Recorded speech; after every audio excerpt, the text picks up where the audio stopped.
Сайн уу? K-pop Aruka-гийн YouTube сувагт тавтай морил. За өнөөдөр нэлээд олон сэдвийн талаар ярилцсан. Нэгт болохоор Blackpink дөрд болсон шинэ мэдээлэл. Мөн одоо Korea Grand Music Awards болсон байлээ. Тэрний ямар хамтлагууд, ямар артистууд ямар шагнал авсан би бас ярина. Тэгээ бас Cortez хамтлагийн талаар ярина. Тэгээ за ингээд бичлэг эхлэхээс өмнө лайк дараарай, subscribe дараарай. Blackpink-ийн Lisa-гаар эхлэе. Гэтэ нэг гоё юм болсон байгаа. Мэдээж Blackpink-ийн өмнөх гишүүн Mio анх удаа ерөөдөө Blackpink-ийн тухай буюу одоо Blackpink-ийн Lisa-гийн талаар ингэж яриад уртсан. Mio угаасаа ингэж соло уран бүтээлээрээ эргэн ирж байгаа. Сүүлийн гаргасан 2 дуу нь бол нэлээд амжилттай байсан. Тэгээд солонгосын нэгэн хөгжмийн нэвтрүүлэгт оролцож байхдаа сэтгүүлч нь Лисагийн талаар ингээ асуудаг байхгүй юу. Тэгсэн чинь манай Mio би Лисатай маш их уулздаг байсан. Одоо болохоор ерөөсөө өмнөх шигээ уулзах боломж их цөөрсөн. Лиса үнэхээр суперстар буюу одоо дэлхийн од болчихсон учраас өмнө шигээ ингээ уулздаг байсан үеуд нэлээ ховор алсан гэсэн. Өмнө бол биднэрт ер нь мэддэхгүйгээр ингээд Mionтэй Lisa ингээ байнга уулздаг гэсэн мэн энэ хоёрын харилцаа үнэхээр хөөрхөн байсан мэн гэдгийг ингээд нэг нэвтрүүлгээр ингээд гарч ирж байгаа хгүй. Энийг сонсоход бол амар хөөрхөн байсан. За дараагийн Лисагийн тухай бол энэ 2025 онд хамгийн их хайрцсан K-pop соло артистаар Google дээр Lisa тодорсон байна. Баяр хүргэе. Тайландын нэлээд нэр хүндтэй хөвгүүдийн сургууль байд юм лээ. Тэр 2 жил тутамд ингээ хөл бөмбөгийн тэмцээн зохион байгуулдаг. Тэгээ энэ удаагийн тэмцээнийх нь ивентийн үйл ажиллагаа хүртэл амар гоё болдог учраас тэгсэн чинь энэ удаад Лисагийн ингээ зургийг ингээ маш томор хэвлэлцэн картн дээр ингээ зургуудын хэсгээр нь хэвлээд иймэрхүү үйл ажиллагааг Лисад зориулж хийсэн байлээ үнэ. За дараагийн гишүүн болохоор Rosie. Rosie ойрд нэлээд шоуж байгаа зүйл бол яхаа аргагүй Grammy-д нэр дэвшсэн анхны K-pop артист болсон байгаа. Соло артист. Grammy-д нэр дэвшсэн K-pop артист болон жилийн шилдэг дуун дээр нэр дэвшсэн артист гэх тийм хоёр зүйлийг Rosie генсэн амжилтанд бүртгүүлээд ингээд Rosie-гийн генсэн амжилт 8 болсон. Lisa-гийнх 9, Jungkook-ийнх 7, PSY-ийнх 5, Jimin'ийнх 3, V-гийнх ингээ 2 ийм рекордуудыг эзэмссэн байт юм байна. Тэгээд за ер нь хүмүүс бол ингээ Grammy-д нэр дэвсэнд нь маш их баяртай байгаа гэсэн.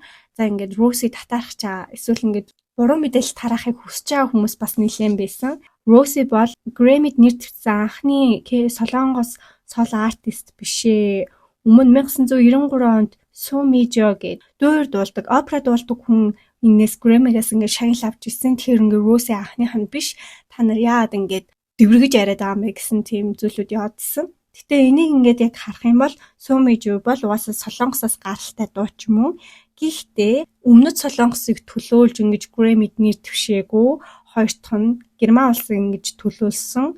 Тэгээ оркестр гэдэг чинь маш том баг. Дуурийн дуучид гээд маш олон тийм том зүйл байдаг учраас ганцаараа авсан соло артист гэдэгт бол ерөөсөө орохгүй. Тэгээ энэ Sumijo Герман улсыг төлөөлсөн байна. Бас дээрэс нь эн чинь соло биш бүл бүтэн багийн үйл ажиллагаагаар ингэж Grammy-д нэр дэвшсэн байна.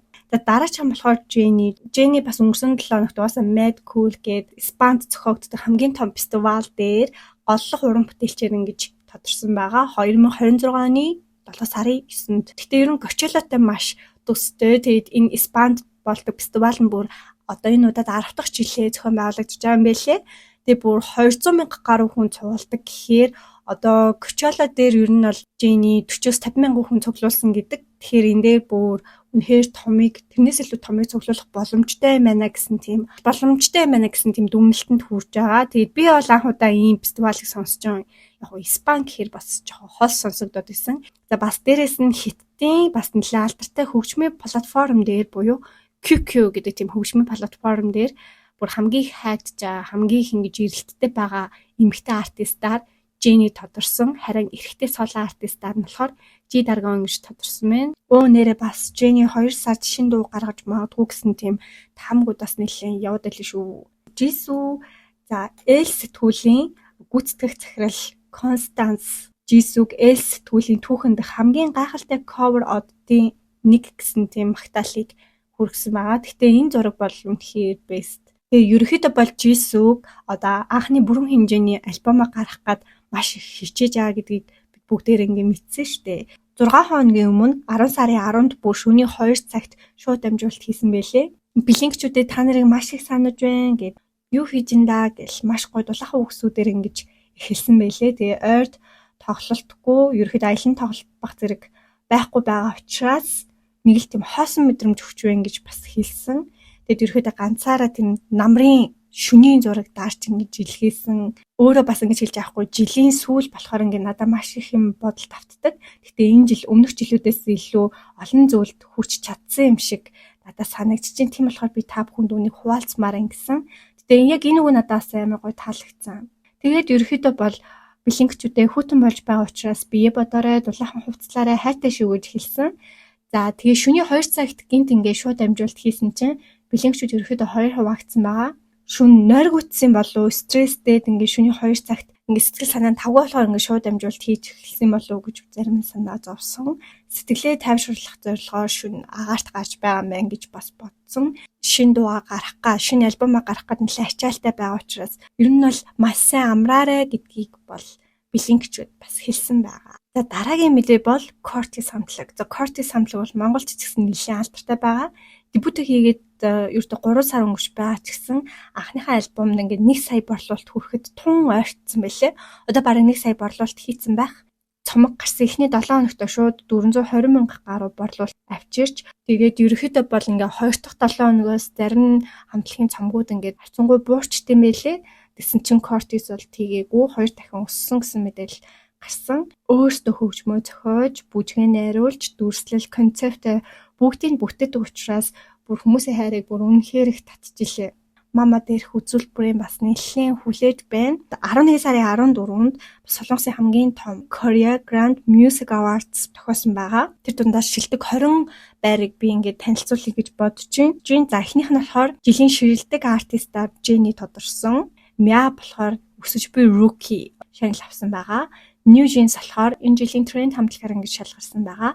Тэгээд дараачих нь болохоор 80s хамтлаг Best 10 эзэлсэн. Best 10-д нь болохоор Rise, Boy Next Door, The Boys, 50-50 гэх нэлээд олон мэдээж 10 хамтлагууд ингэж чагсан. За Kiki өсөж буй артист шагналыг авсан. За BTS-ээс бол J-Hope Best Hip Hop төрөлж шагнал Kill Net дуугаараа авсан байгаа. За дараачих нь болохоор EXO бүр үнэхээр энэ жилийн төгсгөлөөр нэлийн бүүм авахар шийдсэн байлээ. Удахгүй comeback гаргана. Mama Melo Music Awards-д оролцсон. D.O. Best Soundtrack гэдэг шагналыг авсан. Jin болохоор жилийн шилдэг хөгжмийн видео гэдэг шагналыг. За тэгээ All The Project жилийн шилдэг дуу гэдэг шагналыг авсан. Daesan. За тэгээ Boy Next Door бас жилийн шилдэг тайзны үзүүлбэр буюу Daesan шагналыг авсан. За Teddy болохоор шилдэг продюсер. За BTS-ийн We жилийн шилдэг Trend Solo Artist гэдэг шагналыг авсан байна. За Stray Kids бүр 5 шагналыг авсан. За энэ дээр яг дэлгэцэн дээр харагдаж байгаа. Тэгээд шилдэг борлуулалттай альбом, шилдэг 10 хамгийн алдартай дуу гэсэн тиймэрхүү шагналуудыг авсан. За IVE 4 шагнал авсан байсан. Бас шилдэг 10 дуу, Eno K-pop бас Daesan гэдэг шагналуудыг авсан. За тэгээ aespa болохоор шилдэг стрим дуу, тэгээ шилдэг 10 дуу. Энэ Hype болохоор шилдэг 10 дуу гэсэн. Унаа энэ Hype өөр шагнал авсан болов. За ингээд 17-ийн хувьд болохоор 17 болон Mark-ийн хувьд тус бүр ингээд Best 10 дуунд тус бүр ингээд шагнал авсан. Энэ жилийн хамгийн дуртай эмэгтэй артистаар Idol хамтлагийн Үги, эрэгтэй артистаар BTS хамтлагийн Jimin тодорсон байна. За EXO хамтлагийн ахлагч бүр 3 шагнал авсан байлээ. За үнэхээр ингээд шагналын хуур ингээд буусан. Одоо ингээд цаашаа маш олон хөгжмийн аварцуудын шагнал гардуулах эслүүд болно. Та бүхэн бас ямар хамтлагуудыг дэмжиж гин тэр бүгдээ бас үлдээгээрэй. За тэгээд бичлэгийн энэ хүрээд дуусчих. Бичлэг таалагдсан бол лайк, subscribe дараарай. Бичлэг таалагдсан бол найзуудтай үзүүлээрэй. Ингээд дараагийн бичлэгээр уулзлаа. Баяртай.